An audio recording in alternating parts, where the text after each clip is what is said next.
Assalamu alaikum, bonjour les amis, salut à nos amis chrétiens, salam à nos amis musulmans et shalom à notre merveilleuse communauté juive à qui j'envoie tout mon soutien et toute mon affection, en particulier celle du Maroc. Et évidemment, la communauté chrétienne et la communauté musulmane sont également et à titre égal dans mon cœur. Sauf qu'aujourd'hui, je vais être très critique envers les musulmans et très critique envers les chrétiens. Quand vous discutez avec des rabbis, moi j'ai reçu des enseignements avec des rabbis merveilleux, ils m'ont dit, Israël, on a merdé. On a merdé, on a eu des châtiments. Quand on a fait les cons, qu'on a laissé Edom prendre le contrôle de notre société, eh bien, Dieu nous a envoyé les Babyloniens, on a été déportés et c'était bien fait pour nous. Quand on est revenu, on a reconstruit le temple, on a recommencé à faire les cons, Dieu a envoyé les Grecs, on en a pris plein le nez. Mais on s'est repenti, on a traduit la Septante en grec, donc on a créé la Septante, c'est la traduction de la Torah en grec, ce qui était une erreur parce que ça pourrit le talmudisme. Et ils s'en repentent, beaucoup de juifs disent on a fait une erreur, soit les gens étaient capables d'aller vers l'hébreu, soit ils restaient dans le grec, mais ça a été une erreur. Et c'est l'opinion de la plupart des rabbins, parce que ça a aussi alimenté après ce qui deviendra le catholicisme. Et quand les Juifs disent, eh bien, on a fait les cons, et les Romains sont venus, ils nous ont envahis, ils ont foutu une statue de Jupiter dans le temple, on y a foutu le feu, le temple a été détruit, on a été déporté, c'est un châtiment de Yahvé, d'Hachem, et on l'accepte. Voilà. Par contre, chez les musulmans, vous n'entendez jamais ce genre de discours, ni chez les chrétiens. Alors, je vous ai mis la vidéo de Johan Livernet sur mon autre chaîne, la Makunzang TV4, pour eh bien, avoir son opinion que je ne partage pas, parce qu'il a une obsession antisémite contre les juifs et contre les musulmans, et il a une obsession contre la franc-maçonnerie, comme si la coutume de France, comme si la France s'était construite sans les maçons. Qui est-ce qui a construit les cathédrales? C'est pas E.T. téléphone maison. Donc on doit tout aux musulmans, et ils ont été nos amis dans l'histoire de France, les musulmans ont été nos amis, on a fait l'erreur des croisades, on l'a payé très cher. Les musulmans sont devenus nos amis et nos alliés géostratégiques jusqu'à une époque récente. Les maçons nous ont aidés à construire les cathédrales et il faut avoir beaucoup de reconnaissance. Le fait que la maçonnerie et la franc-maçonnerie aient été infiltrées par l'illuminatisme, c'est-à-dire l'humanisme, le satanisme et la mentalité de Ur, très connue pour ses œuvres, c'est un fait, mais ça ne remet pas en cause ce qu'est fondamentalement la franc-maçonnerie qui reste une initiation. Cette obsession contre les LGBT, il faut savoir qu'il y a eu des mariages entre hommes jusqu'au XIVe siècle en France, jusqu'au XIXe siècle en Russie. Dans le christianisme, il n'y a pas de persécution des homosexuels. Ça ne légitime pas un lobby LGBT complètement satanisé. Mais il y a une différence entre le lobby LGBT et les personnes homosexuelles. Donc ces quatre obsessions, on les retrouve systématiquement dans l'extrême droite et on a un problème en France donc avec les chrétiens à ce titre-là, mais on a aussi un problème avec les musulmans. Donc je viens de me fâcher il y a quelques minutes avec des musulmans français. Pourquoi? Parce que en fait, ils tombent exactement dans le panneau de l'islamisme. À la fin des années 70, Darius Shayegan, qui est un guénonien, qui est aussi un ami, a écrit un livre qui s'appelle « Qu'est-ce qu'une révolution religieuse ?» Et il met en garde les jeunes musulmans de France et de l'Occident. Vos parents sont venus en France parce qu'ils se sont détachés du dar al-Islam, de la terre d'Islam, ils se sont détachés de la religion. Ils avaient souvent un islam très faible et seulement culturel. Vous avez été élevés par la République, vous avez cru aux promesses de la République vous a trahi comme elle a trahi tout le monde, il n'y a pas que vous, elle a trahi tout le monde avant. Hein, et elle va chercher toujours des nouveaux candidats à l'étranger. La République, elle se tient tant qu'elle va avoir des populations migratoires. Macron vous a dit dernièrement que pour que la République tienne en France, il fallait faire venir des gens de l'Inde maintenant, voilà, et du Pakistan. C'est comme ça. La dernière vague, c'était vous. Sauf que vous êtes des islamisés. Vous avez été éduqués par la République, et au lieu de vous intégrer dans la République, ce qui est impossible, parce que c'est une désintégration, l'intégration dans la République, et bien vous êtes des islamisés. Et par frustration contre l'Occident, et par haine de l'Occident qui vous a trahi, qui vous frustre, parce que vous n'y avez pas trouvé votre place, comme vos parents y pensaient, comme vous pensez, la République n'a pas tenu ses promesses, vous vous réislamisez. Sauf que vous réislamisez avec une mentalité occidentale. Et vous êtes des dangers publics. Et c'est vous qui allez grossir les rangs de ISIS, de Daesh, de Boko Haram, de Haqqani, etc.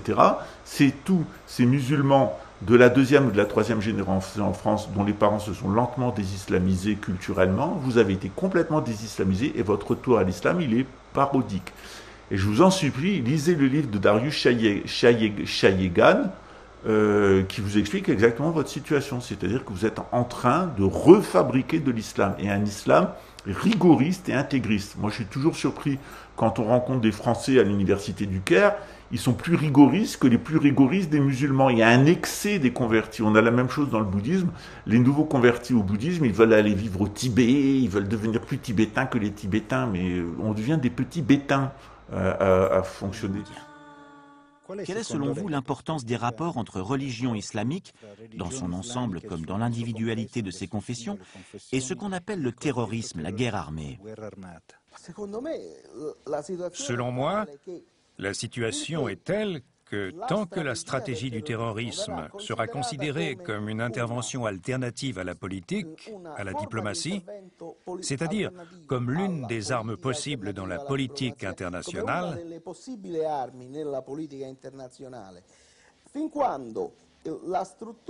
tant que la structure politique du monde islamique continuera d'être caractérisée par des régimes dictatoriaux, et tant que ces mêmes régimes seront si impopulaires qu'ils faciliteront la radicalisation de groupes extrêmes d'opposition, le terrorisme se propagera en suivant sa propre interprétation de la religion. Et des actes terroristes seront perpétrés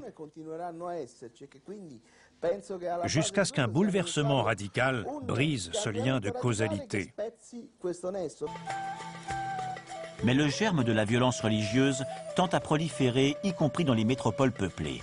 Et en l'occurrence, dans les quartiers urbains les plus pauvres, où les jeunes, qui ne connaissent que misère, faim, violence et marginalisation sociale, trouvent une aide auprès des groupes islamiques radicaux.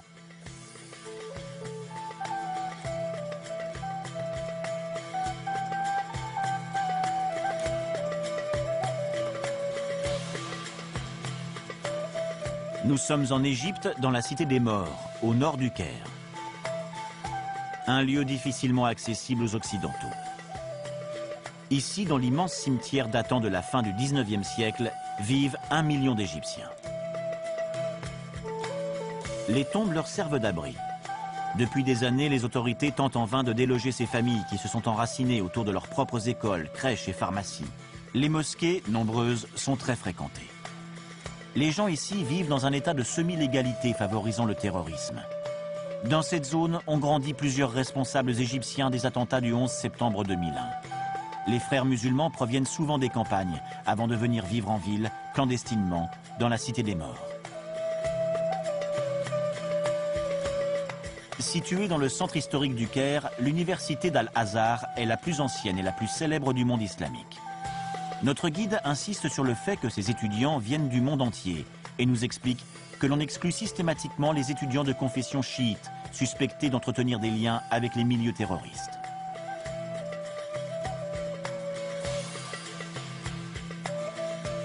Nous aurons droit à l'éloge de l'Italie pour la réfection des bâtiments grâce à son don de précieux marbre de Carrare. À la différence de Téhéran et de l'Iran, ici, hommes et femmes cohabitent dans les espaces réservés aux discussions et aux prières.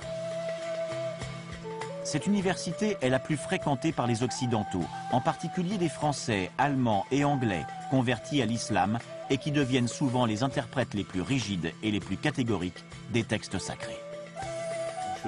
Ce qui est important dans l'islam, c'est la vie du prophète Mohammed, c'est qu'il a vécu, son expérience et les enseignements qu'il nous donne. Ce n'est pas les formes culturelles.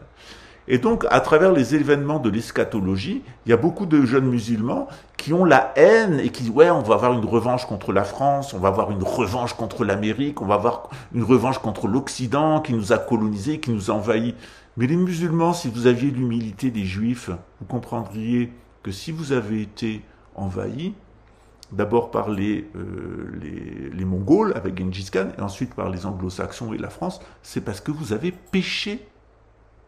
Si vous aviez pratiqué votre religion et si vous aviez défendu votre civilisation, vous n'auriez jamais été envahi. Le châtiment que vous avez, c'est un châtiment qui vous est envoyé par Allah lui-même en admonestation et en représailles de vos tergiversations par rapport aux biens, par rapport aux femmes, et cet ego arabe, cet ego de l'élu. Et le prophète Mohammed le dit lui-même, le châtiment qui tombera sur les Arabes sera plus grand que même sur les mécréants. Les musulmans seront plus châtiés à la fin des temps que les mécréants. Pourquoi ? Parce que vous avez reçu la révélation. Et qu'est-ce que vous en avez fait? Des femmes, des biens, des guerres. Cette réislamisation de la deuxième ou de la troisième millénaire en France, elle est particulièrement toxique. On le voit sur Internet. C'est des candidats pour le djihad et la guerre civile.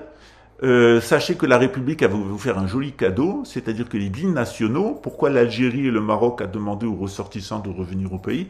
Parce que les binationaux, la République française, va vous mettre dans l'armée et va vous mettre aux premières places sur le front ukrainien. C'est ce qui vous attend. Les bénéficiaires du RSA, les binationaux, vous allez vous retrouver devant dans les tranchées, comme ils ont fait avec nous les Bretons. Les Bretons, on n'a pas aidé assez les Vendéens pour faire tomber la République. Bien, la République s'est vengée sur nous. Qu'est-ce qu'elle a fait à la guerre de 70, à la guerre de 14? Qui était au premier rang? C'était les Bretons. Ils ont tué 400 000 Bretons. Vous, les musulmans de France, qui vous réislamisez avec une mentalité occidentale, vous êtes un danger public. Et vous êtes un danger public parce que vous êtes capable d'aller vers le pseudo-djihadisme et le terrorisme islamique. On l'a vu plusieurs fois. Les gens qui commettent des attentats, c'est pas des occidentaux, hein. C'est des gens d'origine arabe réislamisés, souvent sur Internet et grossièrement avec des prédicateurs saoudiens ou des vidéos comme celle à laquelle je viens d'assister et je viens de me faire jeter. Et ces gens-là n'acceptent aucune critique parce que c'est les fascistes de l'islam. Ces gens-là vous couperont les mains, vous assassineront et vous égorgeront en disant Alababar, Carambar et Malabar. Ça leur posera aucun problème. Et tout ça en se prétextant de l'islam. C'est pas du tout ce qu'apporte l'imam Al-Mahdi. L'imam Al-Mahdi, on sait qui c'est, on sait son identité, on est un certain nombre à la savoir. Eh bien, il défendra avant tout les lieux saints où ne pourront pas rentrer les koufirs. Mais cette grande guerre qui est en train de se passer actuellement, elle n'est pas un châtiment pour les Juifs, elle n'est pas un châtiment pour les chrétiens. Les Juifs, ils ont payé leurs dettes. Dieu les a autorisés à revenir en Terre Sainte. Quel accueil leur avez-vous fait? Vous leur avez envoyé des bombes. Vous, les Arabes, les nationalistes, les fraîchement réislamisés, qui n'avaient pas su défendre ni votre civilisation, ni votre territoire, ni votre religion, vous qui sont vendus, il faut le dire, comme les putains de l'Occident. Alors maintenant, vous réagissez, mais c'est trop tard. Et en plus, vous réagissez mal. Vous pourriez réagir en ayant de la foi, en ayant de l'amour, en ayant de la tolérance, mais non, vous voulez une revanche sur l'Occident, vous réjouissez du châtiment de la France, vous réjouissez du châtiment de l'Amérique. Bien sûr que la France et l'Amérique vont être châtiés pour leurs crimes, mais ceux qui vont être le plus châtiés dans les années à venir, c'est le monde arabe. Donc, je vous en supplie, lisez le livre de Darius Shayegan. Il date, mais il explique exactement ce qu'était la révolution iranienne. Il explique aussi ce qu'est l'islamisme. Eh bien, en réalité, vous êtes des réislamisés avec une mentalité occidentale. Et c'est quand même fou que moi, qui suis par mon père un occidental pur jus, je sois en train de vous donner la leçon. Oui, les musulmans de France, vous vous êtes mal comportés dans mon pays. Particulièrement la deuxième génération, parce que c'est la République qui a pris votre cerveau en otage. Maintenant, vous avez la prétention de vous réislamiser, mais vous le faites avec des prédicateurs, et surtout dans votre cœur, on sent que de la haine d'une revanche contre l'Occident. Mais l'Occident, il a été victime de la même chose que vous, parce qu'on n'a pas été des bons juifs, on a été sanctionnés, châtiés par Allah, par Hachem. Parce que les chrétiens, on n'a pas défendu notre civilisation à partir de la Renaissance, eh bien, on a été châtiés, on a eu des grandes épidémies qui sont venues d'Ukraine, on a eu des guerres, etc. Et l'islam, c'est votre tour, le monde arabe, parce que vous n'avez pas su garder l'enseignement du prophète Mohammed, la paix sur lui, dans votre cœur. Alors, ne vous servez pas des hadiths de la fin des temps, etc., pour faire valoir toute votre haine et votre rancœur. L'islam, c'est une admonestation au changement, à changer les cœurs, à être des bonnes personnes. Et on n'est pas une bonne personne quand on a de la haine contre l'Occident quand on veut tenir le crachoir. Les Arabes ne sont pas les gardiens du Coran. Et les Arabes ne sont pas les gardiens de l'islam. Au contraire, ils ont trahi le Coran, ils ont trahi l'islam, ils ont perdu leur civilisation. Les hauts niveaux d'intellectualité qu'on retrouve dans le monde arabe, on les trouve en Indonésie, qui ne sont pas des Arabes. Si le califat islamique s'est maintenu, c'est pas grâce à des Arabes, c'est grâce à des Turco-Mongols, c'est-à-dire les Turcs. Donc à un moment, il faut aussi faire preuve d'autocritique. C'est moins flagrant chez les Marocains. D'ailleurs, il y a très peu de Marocains qui sont dans le djihadisme, mais c'est vraiment avec une haine post-coloniale chez les Algériens. Donc, Algériens de France, tenez-vous pour dire, vous avez un grand châtiment qui vous attend en France. Il y a le châtiment de la France, mais il y a aussi le châtiment des Algériens de France. Dans la mesure où les Algériens ont voulu l'indépendance, et c'était tout à fait légitime, moi je suis pour l'indépendance algérienne, et bien il fallait rester en Algérie. Voilà. À partir du moment où vous êtes venu en France et que la République vous a utilisé contre les Français, vous aurez le châtiment de votre forfaiture. Et c'est pas parce que vous revenez à l'islam en vous réislamisant de façon parodique avec cette haine dans le cœur que vous serez sauvé. Au contraire, le hadith du prophète Mohammed le dit, il y en a plusieurs, à la fin des temps, sur 1000 musulmans, 999 iront en enfer. Et tout comme les Tadjiks géorgiens ont fait ces attentats à Moscou, vous serez impliqués avec cette mentalité-là dans les événements en France. Et vous irez en enfer. Vous irez en enfer, musulmans ou pas, avant les chrétiens, avant les Roums et avant les Koufirs. L'enfer, il a été la Djana, il a été créé pour vous, pour votre forfaiture, parce que ce que l'islam devrait vous mettre dans votre cœur, c'est le respect des autres. Il y a un grand châtiment qui nous attend. L'imam al-Mahdi, il y a peu de personnes qui le suivront. Ceux qui le suivront, ils viendront du Yémen, ils viendront de Khorasan, et il y en a qui viendront du Maghreb aussi. C'est pas forcément des gens qui viendront de France, hein. Ok ? Dont on a retrouvé beaucoup chez Daesh, chez ISIS, chez Boko Haram et chez AQMI. Donc, gardons la mesure qu'on a un châtiment, les Juifs ont eu le leur, les chrétiens ont le leur actuellement, et les musulmans, vous avez celui qui vient maintenant. Ce châtiment, il est pour vous, à cause de vos violations de la charia, à cause de votre orgueil, à cause de votre incroyable arrogance à vous croire une race élue et rentrer directement au paradis parce que vous êtes des Arabes. Le prophète Mohammed vous dit exactement le contraire. Quant aux Algériens, j'ai le regret de leur dire, mais il n'y a que 3% des gènes des Algériens qui sont des gènes arabes. Il y a peut-être un moment aussi où il faut revenir sur terre et vouloir cette volonté, notamment chez certains maghrébins en France qui sont binationaux de vouloir être plus arabes que les Arabes, elle est après tout absolument grotesque et ça fait partie de l'ego. Donc, de grâce, restons des frères, restons unis et comprenons que ce châtiment, il est légitime et il est voulu par Allah. Amen. À bientôt, mes amis. Assalamu alaikum.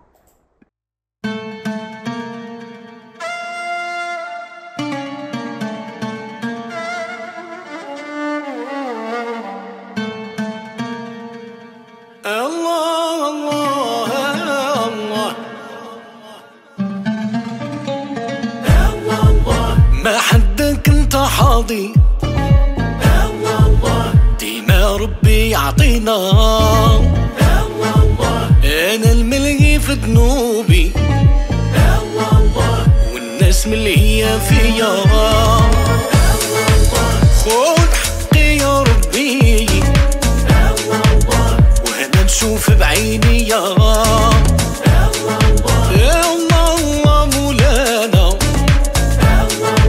الحبيب ربي داوينا اطلع نهار على القمر ما بقى إلا ربي نزار محمد وانا ساكن في قلبي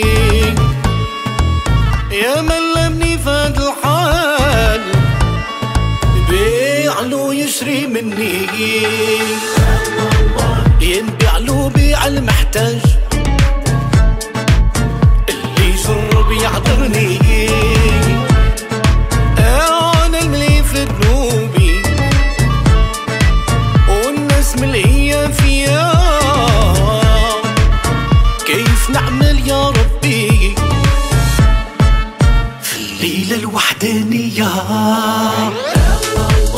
بحبك انت حاضر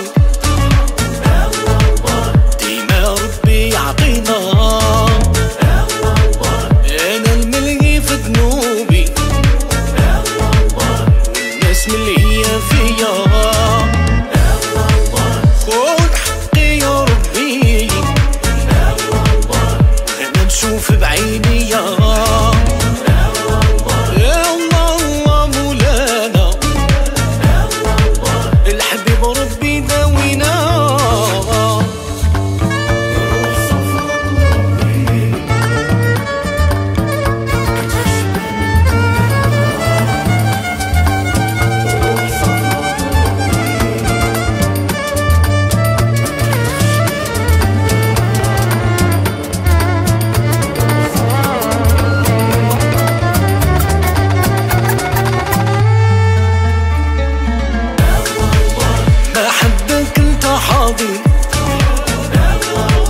ديما ربي يعطينا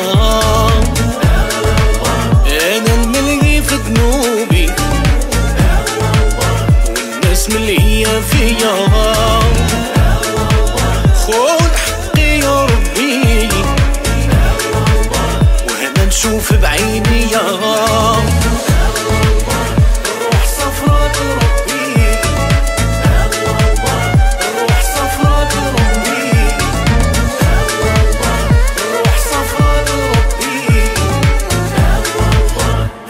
خشبة ممدودة